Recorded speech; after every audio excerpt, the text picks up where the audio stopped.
दोस्तों 1947 एक ऐसा वक्त जब हमारे भारत के दो हिस्से कर दिए गए और जन्म हुआ पाकिस्तान का। पार्टीशन के वक्त दोनों देशों के पास एक जैसे मौके थे, जमीन भी थी, ग्लोबल प्रेजेंस भी थी और आगे बढ़ने के रास्ते भी बराबर थे। मगर आज 79 साल बाद एक तरफ है भारत जो दुनिया के टॉप 5 इकोनॉमीज में है और दूसरी तरफ पाकिस्तान जो 2 वक्त की रोटी के लिए भी लोन लेता है। आइए जानते हैं दोनों देशों को पार्टीशन के बाद मिला क्या।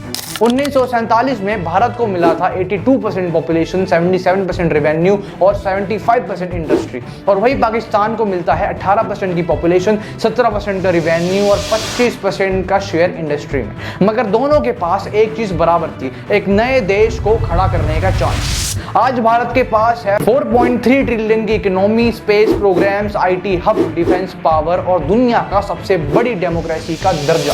और पाकिस्तान के पास 340 डॉलर इकोनॉमी जो इंडिया के 12% के बराबर है, IMF और कई देशों के लोन्स, इलेक्ट्रिसिटी, पेट्रोल, पानी और खाने के लिए भीख मांगने की टेक्निक। जहां भारत दुनिया का विश्व गुरु बन रहा है, वही पाकिस्तान अपने ही जमीन में आतंकवाद और कर्ज के बोझ में दबा हुआ है। पार्टीशन के वक्त भारत में मुस्लिम की पॉपुलेशन करीबन 9% के आसपास थी, जो आज बढ़कर 15% से ज्यादा हो चुकी है। लेकिन पाकिस्तान में हिंदू और सिख की पॉपुलेशन जो 1947 में लगभग 15% थी, वो आज सिर्फ 1 से 2% रह गई है, क्योंकि उनका मानना है कि उनके देश में सच्चाई और सनातन दोनों की जगह नहीं होनी चाहिए, वरना उनका डेवलपमेंट हो जाएगा।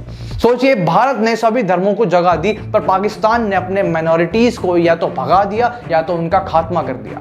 और पीओके वहां के लोग भी अब कह रहे हैं कि पाकिस्तान हमें कुछ नहीं देता, हमें भारत के साथ जाना है। 1947 में पाकिस्तान ने धोखा करके हमारा एक हिस्सा छीन लिया, जिसको नाम दिया गया पाकिस्तान ऑक्यूपाइड कश्मीर या फिर आजाद कश्मीर। और आज वहां के लोगों की जिंदगी पाकिस्तान की गुलामी में खत्म हो रही है। ना सड़क, ना बिजली, ना नौकरी, सिर्फ आर्मी कैंप्स और आतंकवाद। इसलिए आज भी मुजफ्फराबाद और गिलगिट बल्तिस्तान में आवाज उठ रही है कि हमें भारत चाहिए। जहां भारत एक सूरज बनकर चमक रहा है, वहां पाकिस्तान एक कायर और उनकी भाषा में बोले तो काफिरों का देश बन चुका है। यह थी एक छोटी सी झलक की पार्टीशन के वक्त दोनों देश कहां थे और आज कहां खड़े हैं।